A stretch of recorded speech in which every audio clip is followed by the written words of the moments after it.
Por quase 50 anos, o sótão de Graceland, a casa de Elvis Presley, permaneceu trancado. Era um espaço empoeirado e esquecido, no qual nem mesmo seus familiares mais próximos colocavam os pés. Mas quando finalmente o abriram, o que encontraram não foram apenas fotos antigas ou macacões brilhantes. Alguém tinha vivido lá em cima. As emoções que isso despertou foram tão pessoais, tão profundas, que quase assustavam. Quem esteve escondido no sótão de Elvis todo esse tempo? E será que a família Presley sabia disso? Junte-se a nós para descobrir quem esteve no sótão trancado de Elvis Presley por 48 anos. Mistérios de Graceland. Em um dia fresco de primavera de 1957, um jovem Elvis Presley, com apenas 22 anos, passou pelos portões do que logo se tornaria uma das casas mais famosas do mundo.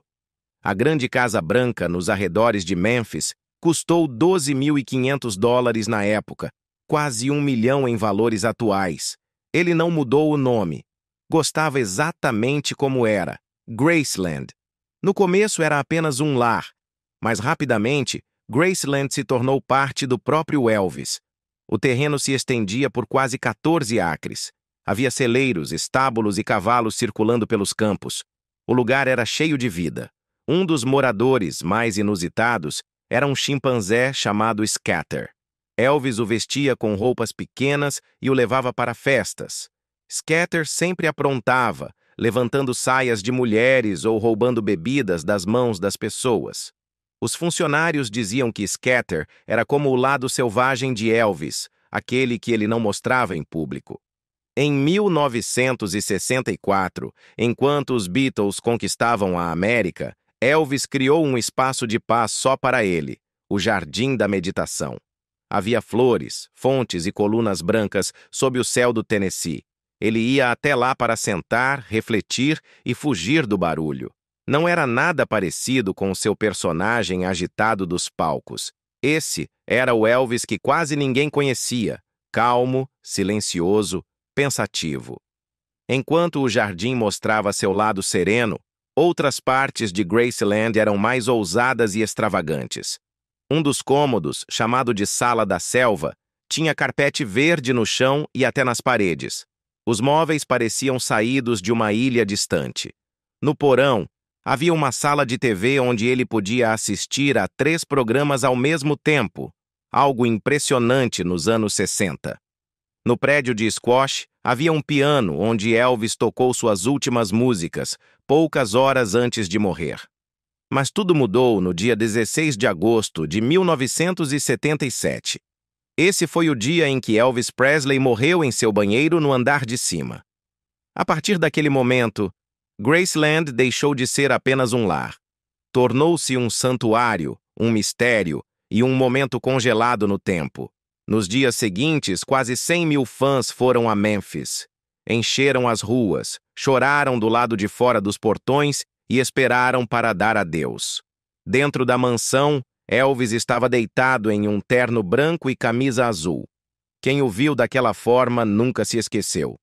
No dia 18 de agosto, 17 Cadillacs brancos lideraram o cortejo fúnebre pela cidade. Celebridades como James Brown, Sammy Davis Jr. e Caroline Kennedy estavam presentes. Também estavam Priscilla, Lisa Marie, de 9 anos, e o pai arrasado de Elvis, Vernon Presley. Elvis foi enterrado ao lado de sua mãe, Gladys, no cemitério Forest Hill. A família esperava que ele finalmente descansasse em paz. Mas essa paz não durou. Apenas 2 dias após o funeral, algo impensável aconteceu. No meio da noite, um grupo de homens invadiu o cemitério e tentou roubar o caixão de Elvis. Eles não conseguiram, apenas danificaram parte do túmulo antes de serem pegos. Ainda assim, a mensagem era clara. Nem na morte Elvis estava seguro. Vernon Presley ficou devastado. Não queria correr mais riscos. Então, com a ajuda da polícia, transferiu secretamente Elvis e Gladys. No meio da noite, eles foram enterrados novamente, desta vez no Jardim da Meditação de Graceland. O mesmo local que Elvis criou para ter paz e sossego. Essa decisão mudou Graceland mais uma vez. Deixou de ser apenas uma casa ou memorial. Tornou-se uma fortaleza. Vernon instalou novos alarmes, contratou seguranças para vigiar a propriedade 24 horas por dia e proibiu o acesso a certas áreas, especialmente todo o segundo andar e o sótão. A razão oficial era simples: privacidade. O quarto de Elvis, o banheiro onde morreu e seu espaço pessoal deveriam ser deixados em paz em respeito à família. Mas, com o tempo, menos pessoas acreditaram nessa história. Quando Graceland foi aberta ao público em 1982, após a morte de Vernon, os fãs puderam visitar quase toda a mansão. Eles viram a cozinha onde Elvis fazia sanduíches de manteiga de amendoim com banana, admiraram os vitrais coloridos na sala de estar e ficaram em silêncio diante do túmulo dele. Mas nunca puderam subir. A escada estava isolada por uma corda. A porta do sótão permanecia fechada. Nem líderes mundiais podiam subir lá. Os guias sempre davam a mesma resposta. O andar de cima é privado por respeito à família, e assim ficou por 48 anos. Ninguém subia, ninguém tocava no sótão. Isso virou parte do mistério. Os turistas olhavam os discos de ouro e os macacões com lantejoulas, mas sempre olhavam para cima, se perguntando quais segredos estavam escondidos logo acima. Mas enquanto o sótão trancado mantinha os segredos físicos fora de alcance, algo ainda mais perturbador estava escondido à vista de todos: a verdadeira história de como o rei do rock and roll morreu. A queda do rei. No dia 16 de agosto de 1977, Graceland ficou em silêncio. O dia começou como muitos outros nos últimos anos de Elvis Presley. As cortinas estavam bem fechadas para manter o sol da tarde do lado de fora, e o quarto estava escuro e fresco. Aos 42 anos, Elvis já estava acostumado a passar as noites acordado e dormir durante o dia. Às vezes, ele ficava dias sem dormir antes de cair em um sono profundo e induzido. Sua namorada, Ginger Alden, acordou por volta das 2 da tarde, mas Elvis ainda estava na cama. Isso não era incomum. Ela seguiu com sua rotina matinal, achando que ele acordaria logo.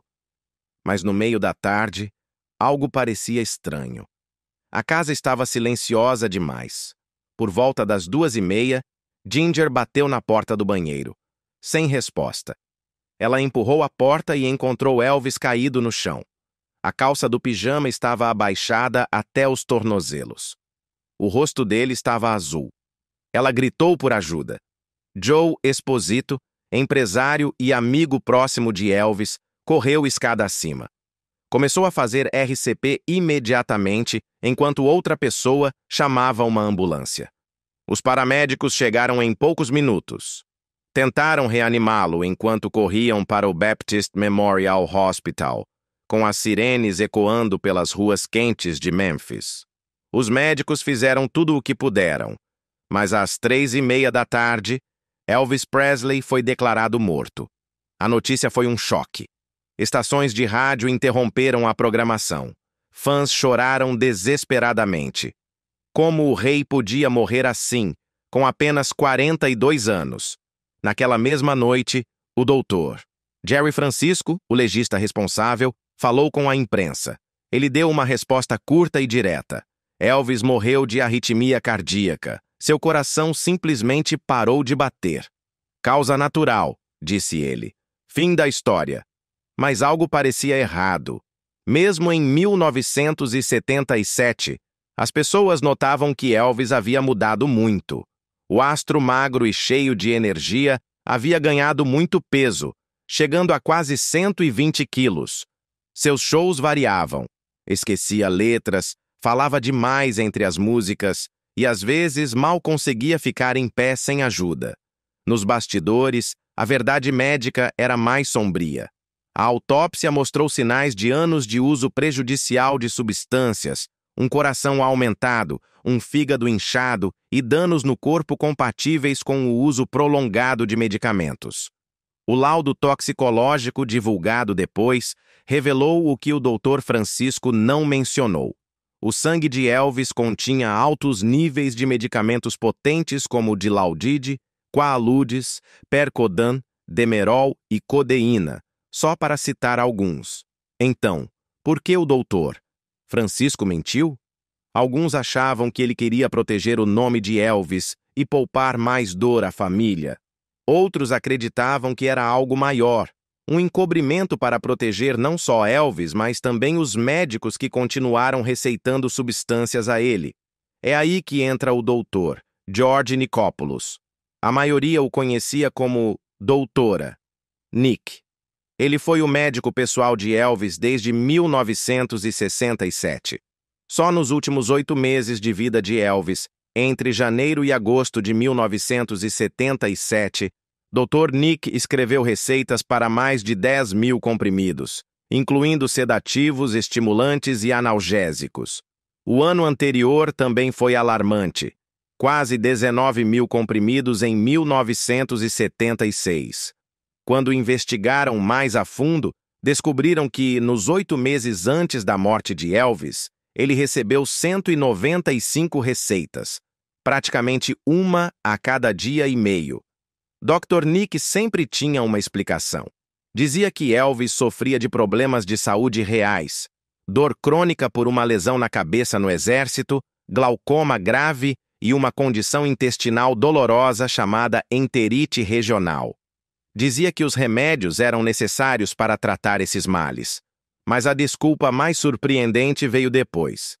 Ele disse que, na verdade, estava tentando proteger Elvis. Dar todos esses remédios a Elvis, ele alegava, era melhor do que deixá-lo conseguir substâncias na rua ou com médicos suspeitos.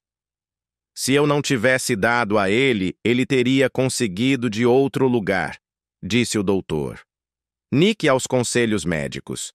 Ele afirmou que estava tentando reduzir aos poucos o uso prejudicial de substâncias enquanto o monitorava de perto. Mas o Elvis que as pessoas viram nos últimos dias não era o mesmo homem que um dia revolucionou a música. Ficava acordado por dias, cheio de anfetaminas, e depois se dopava com soníferos fortes. Seus hábitos alimentares eram péssimos. Muita comida gordurosa, seguida por laxantes fortes para tentar emagrecer. No seu último dia, Elvis tomou a mistura de remédios de sempre. Jogou o raquetebol de manhã cedo e depois voltou para a cama com mais pílulas. Essas doses finais provavelmente foram demais. Seu coração, já enfraquecido pelo peso e pelos anos de uso de substâncias, simplesmente parou. As autoridades do Tennessee não acreditaram na história do Dr. Nick. Em 1980, ele foi acusado de 14 crimes por prescrever pílulas em excesso, não só para Elvis, mas para outros pacientes também. Um júri o declarou inocente, mas não foi o fim. O Conselho Médico do Tennessee continuou investigando e, em 1995, 18 anos após a morte de Elvis, cassou sua licença médica definitivamente. Então, em 2020, a história ficou ainda mais complexa. A escritora Sally A. Hodel lançou um livro chamado Destined to Die Young. Nele, ela afirmava que Elvis tinha sérios problemas de saúde genéticos.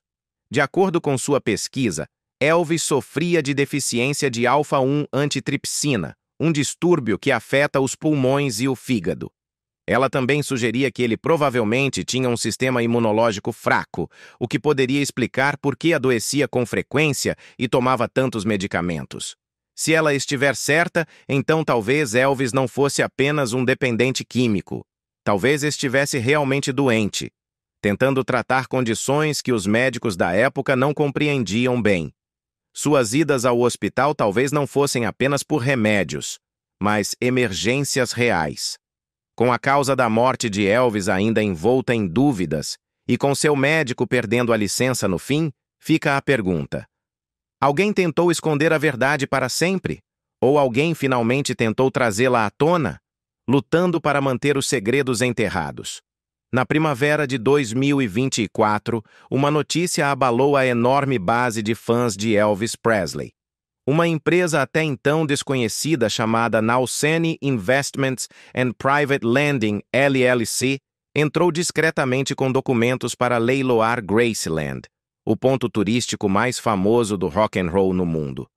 Segundo os registros do tribunal, Riley Keough, neta de Elvis e única responsável pelo patrimônio após a morte de Lisa Marie Presley em 2023, estava sendo acusada de inadimplência em um empréstimo de 3,8 milhões de dólares.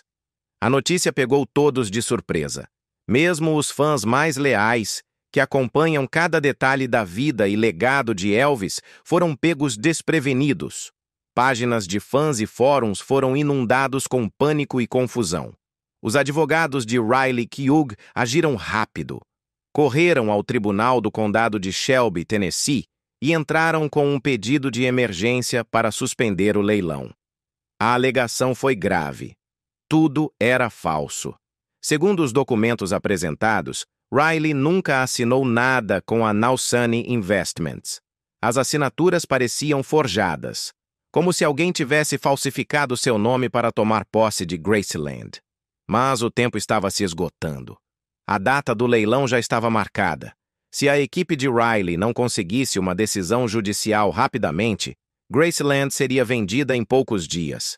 Isso significaria que tudo dentro, os pertences pessoais de Elvis, gravações raras e até aqueles cômodos do andar de cima que ninguém podia visitar, estaria nas mãos de estranhos.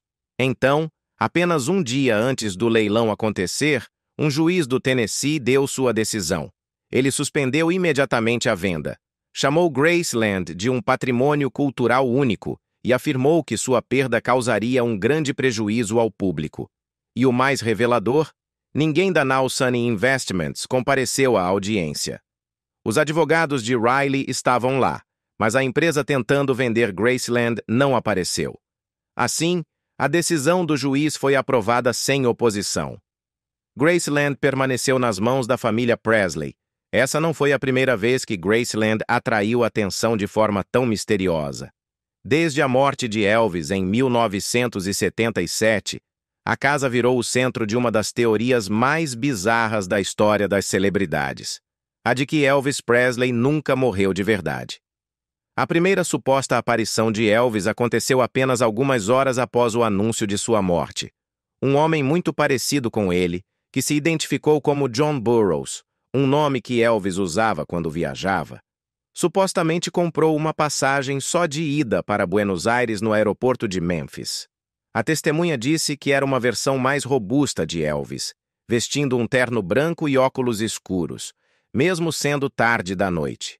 Então, cerca de 2 semanas depois, uma mulher em Michigan disse que Elvis a atendeu em um Burger King em Kalamazoo.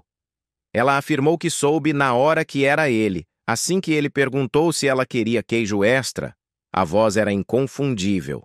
A maioria das pessoas imaginaria que histórias assim logo sumiriam, mas não sumiram. Elas continuaram surgindo. Em 1979, já havia centenas de relatos por todo o país. Elvis foi visto abastecendo o carro em Oklahoma. Elvis fazendo compras em um supermercado no Missouri. Elvis em um show em Nashville, usando uma barba falsa. As histórias ficaram tão populares que, em 1988, o tabloide Weekly World News criou uma seção fixa chamada Elvis Watch, só para acompanhar os avistamentos. Com o tempo, as teorias ficaram ainda mais malucas. Alguns diziam que Elvis ajudou o FBI a combater o crime organizado e depois entrou no programa de proteção a testemunhas. Outros achavam que ele fingiu a própria morte para escapar do estresse de ser famoso. Um boato até dizia que ele tinha câncer e queria morrer em paz, longe dos olhos do mundo. Os que acreditavam nessas teorias apontavam coisas estranhas no funeral dele. Diziam que o caixão pesava 400 quilos, pesado demais. Também questionavam por que a família escolheu um velório com caixão fechado, mesmo depois de já ter feito uma exposição pública. E o mais famoso, notaram algo estranho na lápide. O nome do meio estava escrito Aaron em vez de Aaron. Diziam que a família jamais erraria isso, a menos que Elvis não estivesse realmente enterrado ali. Aí veio a internet. No início dos anos 2000, surgiram sites inteiros dedicados a provar que Elvis ainda estava vivo.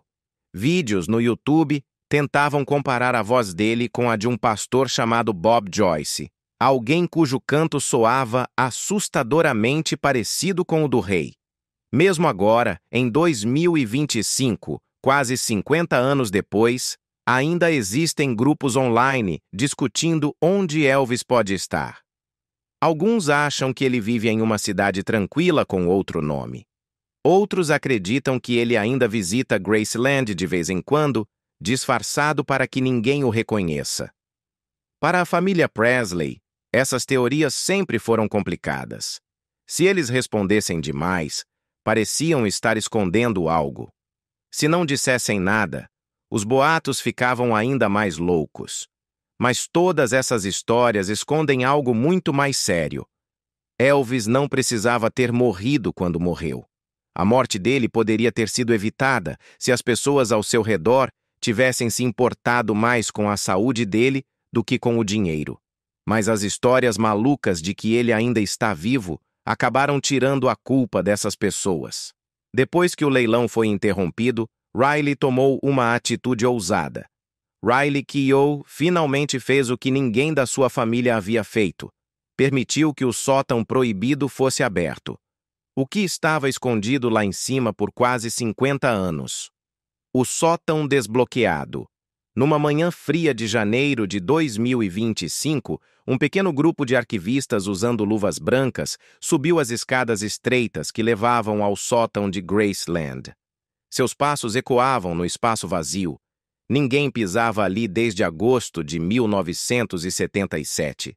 O ar estava denso com poeira, intocado por quase meio século. Uma única lâmpada exposta iluminava a fechadura, enquanto o arquivista-chefe girava cuidadosamente uma antiga chave de bronze que estava com a família Presley desde a morte de Elvis. A porta rangeu ao se abrir, como se estivesse segurando décadas de espera. Quando a luz entrou pela primeira vez em quase 50 anos, todos ficaram em silêncio.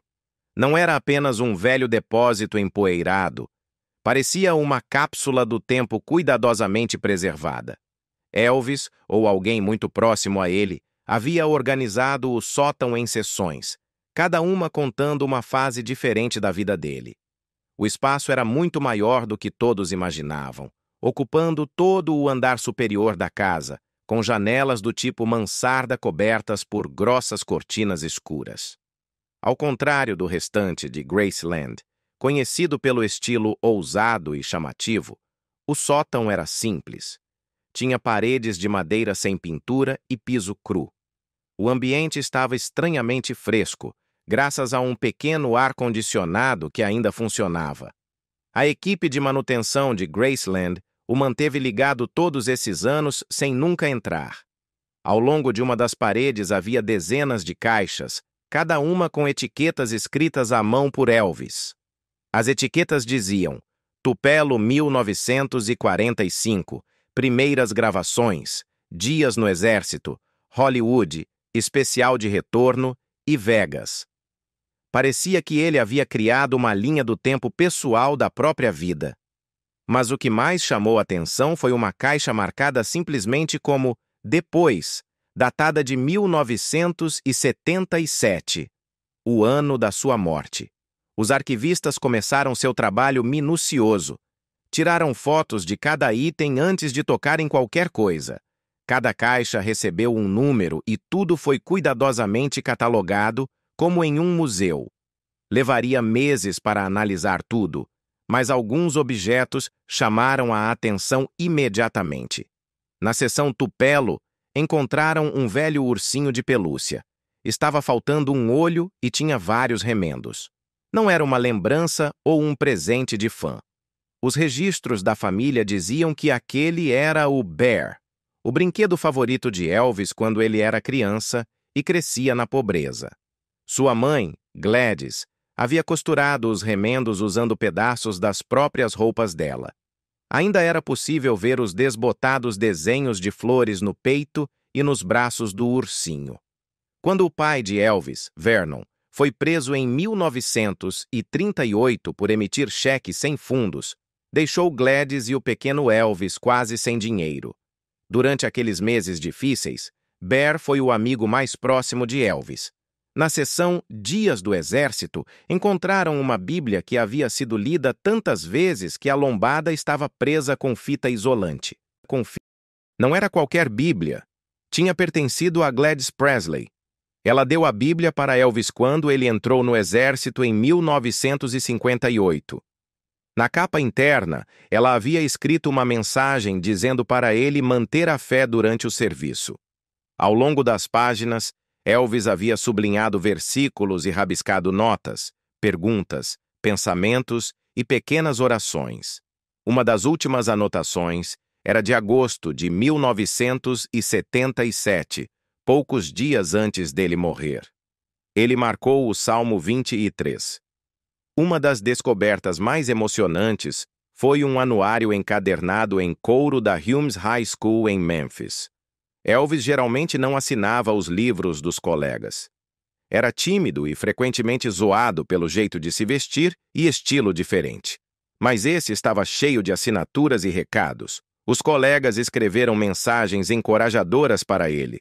Um deles dizia: "Continue cantando, Elvis. Você vai longe." A seção Hollywood mostrou um lado diferente de Elvis, sua luta com a fama. Uma jaqueta de couro, feita especialmente para seu papel em Jailhouse Rock, tinha uma pequena nota escrita à mão em um bolso. Dizia: "Use isso quando precisar desaparecer." Elvis já tinha dito várias vezes que se sentia preso no papel de celebridade e não conseguia levar uma vida normal.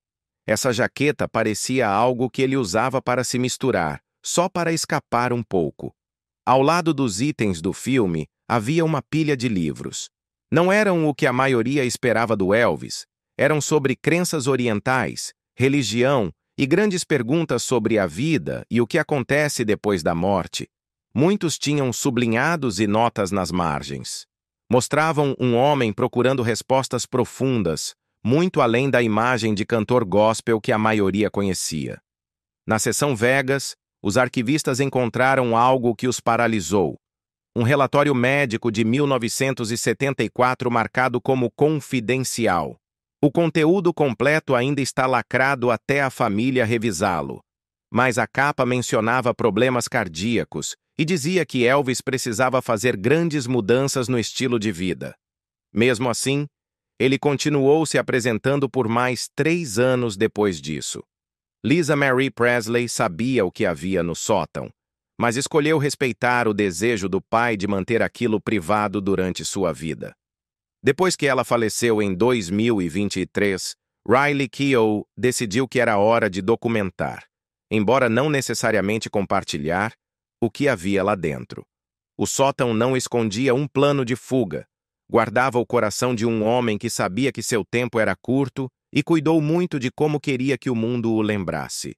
Fitas antigas e empoeiradas guardavam as últimas palavras de um homem que sabia que o fim estava próximo.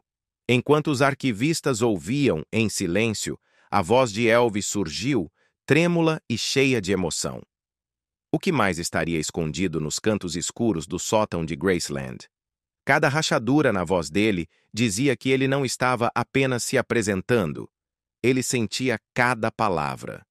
Enquanto continuavam investigando, encontraram coisas muito mais pessoais do que os brilhosos figurinos de palco. Letras rabiscadas em guardanapos, papelaria de hotel e páginas de cadernos. Algumas tinham linhas riscadas, outras pequenos recados para si mesmo. Uma folha até tinha letras diferentes de Suspicious Minds, que nunca chegaram à versão final. Isso dava uma visão real de como sua mente funcionava. Mas talvez o mais triste fosse o monte de cartas de fãs não abertas, ainda lacradas, do jeitinho que chegaram. Havia cartas de soldados agradecendo por elevar o ânimo deles. Famílias compartilhavam histórias de como a música dele os ajudou em momentos difíceis. Jovens músicos pediam conselhos. Uma carta, com carimbo de 1976, implorava para que ele desse uma pausa nas turnês e cuidasse da saúde. Nunca foi aberta. Talvez, se tivesse sido, as coisas poderiam ter sido diferentes. Juntas, essas descobertas do sótão contaram uma história mais profunda do que qualquer biografia. Mostraram um homem cheio de talento e dor, alguém que fez história, mas também guardou brinquedos antigos da infância. Um homem que tirava tempo para ler cartas dos fãs, mesmo enquanto lutava com seus próprios problemas.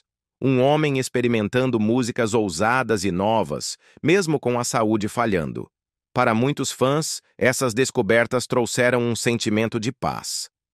As coisas que ele deixou para trás não eram lixo aleatório, foram guardadas de propósito. Era como se ele quisesse que elas ficassem ali, em Graceland. Mas nem todo mundo sentiu fechamento. Alguns sentiram que o mistério só aumentava. Por que essas coisas tão pessoais ficaram escondidas por quase 5 décadas? O que mais ainda pode estar trancado? Pode haver mais na história de Elvis que ninguém descobriu ainda? Em 2018, Elvis recebeu a Medalha Presidencial da Liberdade. Foi mais um sinal do quanto ele significou para os Estados Unidos, não apenas como cantor, mas como alguém que mudou a música para sempre. Mas talvez o legado real dele não esteja nos prêmios ou recordes. Talvez esteja nessas caixas do sótão, onde, por trás dos troféus dourados e figurinos chamativos, havia um homem que as pessoas ainda tentam entender. Obrigado por assistir. Curta, comente e se inscreva.